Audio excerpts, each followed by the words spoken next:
আসসালামু আলাইকুম রহমতুল্লাহি ওয়া বারাকাতুহু। সম্মানিত সুধী, যে যেখান থেকে আমাদের এই ভিডিওটি দেখছেন সবাইকে আন্তরিক শুভেচ্ছা অভিনন্দন। তো আমরা এই কাকার নামটা কি যে আমার আমি নাম ভুলে জালাল। গেছি। আমার নাম জালাল। এই যে আমরা জালাল কাকারে গত বছর লতিরাজ বাড়িয়াকের চাষ করাই দিছিলাম। কাকা গত বছর কতটুকু জমি করছিলেন যিনি? গত ৩ গুণ টাকা জায়গা বলছিলাম। 3 গুন্ডা বলতে কয় শতাংশ? ৩ গুণটা মনে করুন ৫%। 5 শতাংশ জমি কাকায় গত বছর করছিল। তো এই যে আমাদের পাশে আর এক মেহমান ভাই দেখছেন, ভাইয়ের বাড়ি হয়েছে গোপালগঞ্জ। তো ভাই সরজমিনে এই যে ভাই এই যে আসছে, একটা টেক্সটাইলে জব করে, চাকরি করে।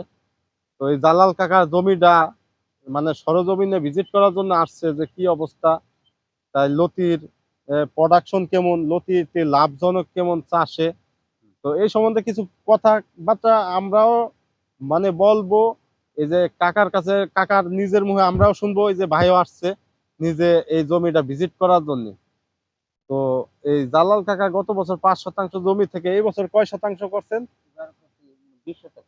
এই বছর 5 শতাংশ থেকে মানে মানে এক ভাগ। গত বছর 5 শতাংশ, এই বছর 20 শতাংশ। তো আগামী বছর কতটুকু করার চিন্তা ভাবনা আছে নিচে কাকা? হবে ১ পাই বেশি করুন ১ পাই। এক দেড় ভাই করবে। ১ পাই। তো কাকা, এই যে যারা সাধারণ মাঠ পর্যায়ে কৃষক আছে, এই যে আপনার জমিটা করছেন আল্লাহর রহমতে অনেক সুন্দর। আমি এই যে পরামর্শ দেই, আহ, গতকালকেও একবারে চারা পাঠাইছিলাম ইয়াতে আপনার চট্টগ্রাম হাটহাজারি। তো আজকে এক বাইরে আমরা চারা দিছি হলো ওই কিশোরগঞ্জ হাওর এলাকায়। আর এই যে যে লতিরাজ বাড়িয়াকের চাষ সম্বন্ধে আপনি এই যে দর্শকদের সামনে একটু বলেন। কাকার মনটা আসলে এই বছরে তেমন একটা ভালো না। কাকার একটা মাত্র নাতিটা মারা গেছে কয়েকদিন আগে। এই যে এই জমিতে কাকার সাথে পানি দিছে একসাথে, এই রমজানের আগে। আমরা ওই সময় আসছিলাম, কাকায় অনেক দুঃখ প্রকাশ করে। কাকার মনটা ভালো নাই, যার কারণে জমির চেহারা আর একটু ভালো থাকতো। কাকায় মাঝখানে হঠাৎ করে ভেঙে গেছে, যার কারণে এতটুকু পরিচর্যাও করছে না। তো আমরা মাঝে মাঝে আসি, কাকার একটু সান্ত্বনা দেই। এই যে কাকার নাতিটা আল্লাহ তাআলা ব্যস্ত নসিব করুক, মাদ্রাসায় লেখাপড়া করতো, মাত্র 11 বছরের নিষ্পাপ শিশু। কাকা, আপনার নাতি কিভাবে মারা গেল আমরা একটু যদি আপনার কাছে আমার যেটা শুনতাম। হঠাৎ করে জ্বর। হঠাৎ করে বুধবার এই দিন যে যাওয়া হয়েছে। আপনার এই যে কচু জমিতে আপনার হাতেই তো পানি দিচ্ছে হ্যাঁ, নাকি? এখনো পানি।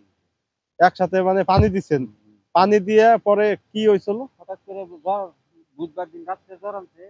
শুক্রবার দিন প্রায় ৪টার দিকে। এটা কি হাসপাতালে মারা গেছে? হাসপাতালে নিয়ে নিয়েছিলাম। রাত্রে ছিলাম। জোড়াতে নিয়েছিলাম পরে নেওয়ার পর নেওয়ার পথেই মারা গেছে। ভালো মানুষ। ভালো। তাই জন্ম মৃত্যু দেখেন, জন্ম মৃত্যু সবকিছু আল্লাহ তাআলার হাতে। এই কাকার জন্য দোয়া করবেন। কাকার দুইটা মেয়ের ঘরে, একটা মেয়ের ঘরে একটা নাতি হয়েছিল, একটা ছেলে। কাকার কোনো ছেলে সন্তান নাই। আমাদের এই যে আমরা আসি কাকার কাছে বসে, আমি পরামর্শ দিই, আমার একবার নিজের ছেলের মতো স্নেহ করে, ভালোবাসে কাকা। মানে কাকার কাছে আসলেই আমার মনটা একবারে অন্যরকম হয়ে যায়। আমি প্রতি অন্তত 1 মাসে চেষ্টা করি কাকার জমিতে একটা ঘুরলে দিবার। কাকার এই যে জমিটা দেখেন, লতিরাজ বাড়িয়াকে চাষ করছে, কত সুন্দর জমি। কাকা, এই যে 5 শতাংশ জমি থেকে আপনার আর কি কি আবাদ আছে? মনে করুন ধান আছে। এই এই কচুটা যে করছেন, ওই যে আপনি সর্বপ্রথম কচু চাষটা তো আমরাই হাতে ধরে শিখাইছি। আমি আমি শিখাইছি, আমি আপনার জাত শিখাইছি, আপনার ফলন সম্বন্ধে কোন বুঝাইছি। জাতটা মনে করি এই এই জাতটা যে হলে এই কোন যে জাত এই যে কালো ফোটা লতিরাজ তারপরে বাড়ি একটাই তো সবচেয়ে আপনি লাভবান হয়েছেন। হ্যাঁ আপনার পাশাপাশি যে যে যশোর আরো কিছু কাঠকচুর কিছু কয়েকটা চারা দেওয়া হয়েছিল, এগুলোতে তেমন প্রফিট করতে পারেন নাই। আপনি পরে আমারে বলছেন যে বাবা আমি যদি চাষ করি আমি বাড়ি একটাই করব। তো এই বছর এই যে চাষ করছেন লতিরাজ বাড়ি এক, লতিরাজ বাড়ি একের মানে বিঘা প্রতি আপনি যতটুকু চাষ করছিলেন গতবার 5 শতাংশ থেকে এই বছরে করছেন 1 বিঘে। আপনি বয়স্ক মানুষ, অনেক পরিশ্রম করেন, কষ্ট করেন।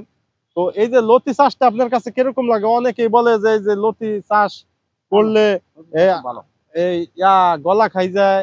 এই যে আপনার লতিতে কি কোনো সময় গলা ধরে? অনেকেই না বলে যে না ভাই না আপনাকে না লতিতে। এমনি খাইলে আসলে সময় কাটে।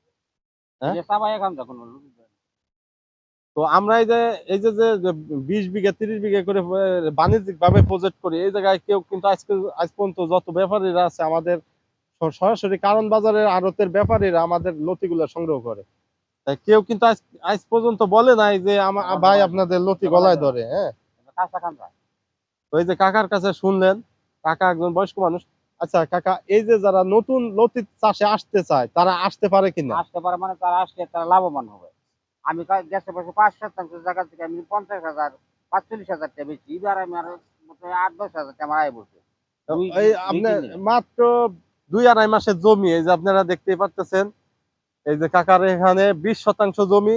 কাকায় ওই যে দূরে আবার যদি আপনাদেরকে একটু দেখাই, এই যে কাকার ধানের জমি আছে অনেক। আগামীবার এই যে এই সমস্ত সব জমিতে এই যে কাকা ১.৫ পাহি জমিতে লতির আবাদ করবে। তো আমাদের এখানে গোপালগঞ্জের এক ভাই আইছে, আমরা ভাইয়ের মুখ থেকে কিছু কথা শুনবো।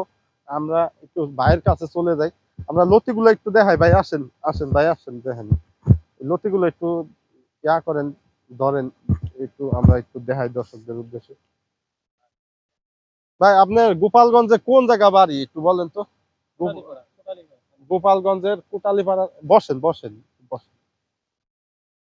এই যে গোপালগঞ্জের কোটালীপাড়া থেকে এই যে আপনার কাকার নামটা ভুলে গেছি, জালাল কাকা। এই যে আপনি জালাল কাকার জমিতে আসলেন, এই যে লতি দেখতেছেন, কাকার কথাবার্তা শুনলেন, তো আপনি এই যে কি উদ্দেশ্যে আইছিলেন, আর আপনার এই লতি দেখে কিরকম মনে হইতেছে, কিরকম ভালো লাগতেছে, এই সম্বন্ধে একটু দর্শকদের সামনে যদি। আমার এই ভিডিও দেখে আমার মন চাচ্ছিল যে আমি একটু লতি চাষ করব। আচ্ছা, মূলত অনেক গোপালগঞ্জে অনেক ভাইরা আছে, তারা আপনার এই যে ভিডিওর কথাগুলো শুনবে। তা আপনার পরিচয়টা একটু আপনার সুন্দরভাবে একটু পরিচয়টা দেন যে আপনি আপনার বাড়ির কোন জায়গায়, গোপালগঞ্জ কোন গ্রামে। আহ, গোপালগঞ্জ কোটালীপাড়া থানা মাছবাড়ি গ্রাম। তো আপনি আমি মূলত কি করেন ভাই, পেশায় কি করেন? পেশায় একটা চাকরি করি, টেক্সটাইলে টেক্সটাইলে জব করেন? এডমিন অফিস চাকরি করি। হ্যাঁ, আচ্ছা, পেশায় যে জালাল কাকার জমিতে এসে কি দেখলেন আপনি, এবং কত জমি আপনি করার স্থির নিছেন, মন স্থির করছেন? আমার 20% জায়গা আছে, ওই জায়গায় আমি করার ইচ্ছা আছে। ইনশাল্লাহ তো যদি এই যে আল্লাহ এই যে করব। লতির কোয়ালিটি দেখে হ্যাঁ, আপনার কোয়ালিটি কিরকম খুব মানে? সুন্দর লাগছে, সুন্দর লাগতেছে এবং গাছ দেখে খুব ভালো লাগতেছে। ইনশাল্লাহ যদি আল্লাহ বাঁচায় আমি ইনশাল্লাহ করবো। আমরা ফরিদপুরে এক ভাইকে একটা প্রজেক্ট করাই দিচ্ছিলাম, ওই জায়গায় ওই ভাই ৬০% জমি থেকে গত বছর ৭ লাখ টাকা বেচা বিক্রি করছে। ওই ভিডিও আপনাদের সামনে তুলে ধরার চেষ্টা করছি। আচ্ছা ভাই, এই যে যে আরো ভিডিও দেখছেন আপনি, যশোর নাটোরের কিছু তারাও দেখছেন হ্যাঁ, এই হয়ে জায়গায় যাচ্ছে করছে। বাড়ি 14। হ্যাঁ, হ্যাঁ, বাড়ি ১৪, বাড়ি ২। মূলত অরিজিনাল বাড়ি ২ এই বছর আমরাই কৃষি অফিস থেকে নিয়ে এসেছি। আমরা ওইগুলো চারাও করতেছি আপনাদের মাঝে, ইনশাল্লাহ এই বছরে চারা দিব। তো লতিরাজ বাড়ি একটা ফলন বেশি এবং কোয়ালিটি ভালো। এই যে এই কাকা কয়দিন পর পর লতি কাটে বললো আপনার এই জমি থেকে আপনি? তো কাকা বললো সপ্তাহে 2 দিনই কাটে, তো সপ্তাহে 2 দিনই কাটে। সপ্তাহে এই যে কাকা এই যে মুরব্বী মানুষ, সপ্তাহে কাকা মিথ্যা কথা দাড়ি বলে। ফাঁকা মানুষ, আপনার কি মনে হয় যে কাকা মিথ্যা কথা বলে না, কিংবা আমি মিথ্যা তো কথা বলে? সরজমিন দেখলাম যে ও এত 2 দিনই কাটা লাগে সপ্তাহে। এই যে সপ্তাহে 2 দিন দেখেন, এই কাটা যে লাগে। কাকার এই যে আপনার হাতে যে লতিগুলো, এগুলো যে হ্যাঁ, কাটার এটা উপযুক্ত কাটা হয়ে গেছে। এটা 2 দিন আগে কাটা লাগে। দর্শকবৃন্দ, আমরা গত বছর বিভিন্ন জেলায়, মানে বিভিন্ন জেলায় যাই আপনাদের চেষ্টা করছি ভিডিও দেওয়ার জন্য। হ্যাঁ আচ্ছা কাকা, যান আপনি গোসল করে এলেন গে। তো আমরা গত বছরে আপনাদেরকে চেষ্টা করছি বিভিন্ন জেলায় যায় ভিডিও দেওয়ার জন্য। তো এই বছরে আপনাদের সে ভিডিও দিতে পারি না, তার কারণ হচ্ছে মানুষের জীবনের কোনো নিরাপত্তা, কোনো অনেক ঝুঁকি আছে। বিভিন্ন জেলায় গেলে দেখা যায় আপনার সমস্যা। যার কারণে আমরা এই বছরে বিভিন্ন জেলায় যায় প্রোগ্রাম, আশেপাশে যারা চাষি আছে তাদেরকে চারা দিছি, যারা কৃষক আছে তাদের এই জমিগুলা ভিজিট করছি এবং দেখানোর চেষ্টা করছি। আমাদের আশেপাশে আরো কিছু জমি আছে। আসেন এদিকে আসেন ভাই। আমাদের এই যে গোপালগঞ্জ থেকে ভাইয়ের নাম আহ, আহ, মোহাম্মদ মফিজুর রহমান। যারা গোপালগঞ্জের আশেপাশে আছেন চিনে থাকবেন, মধুখালীতে বড় বড় প্রজেক্ট হয়েছে এই বছর আমাদের কাছ থেকে চারা নিয়ে। তো আপনাদের পরবর্তী আজান দিয়ে দিতেছে, পরবর্তীতে একটা ভিডিও দেওয়ার চেষ্টা করবো। সবাই আমাদের জন্য দোয়া করবেন, সুস্থ থাকবেন। আসসালামু আলাইকুম ওয়া রাহমাতুল্লাহ।